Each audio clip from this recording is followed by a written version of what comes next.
If you're feeling tired, consider these 5 tips to help you energize. The first one is sleep and downtime. So if you're not getting enough rest or downtime during your days, you are not going to be able to rest and digest completely, and your energy is going to get lower. The second one is nutrition. So if you're not getting enough proteins, carbohydrates, all your micronutrients as well, and your macros, you are going to be low on energy.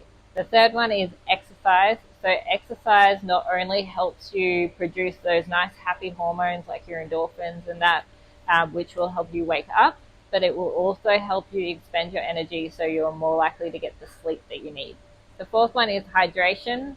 So without water in your system, which your body is made up of 70% water, you are going to feel tired and sluggish because nothing's going to be able to get transported around efficiently. Number 5 is sunlight. So getting some sunlight in the morning will help you feel more energized during the day, and it will also help you get more sleep at night. Take care of the fundamentals, and I'll see you on the next one.